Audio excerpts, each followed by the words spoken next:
sensin baharım yazım dinle bu aydım sazım karşına geldim söygüm aytmana yol tapamak iyide kaytmana yılgırıp bakmana şol kimeterlik kol tutuş baktı yetirdim eyle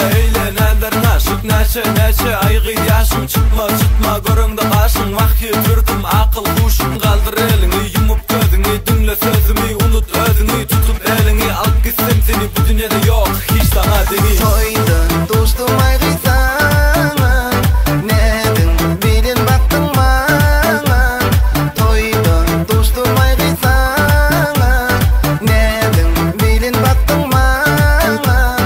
bakıp senin yüzüne söylenirdi cana toydun dostum aygı sana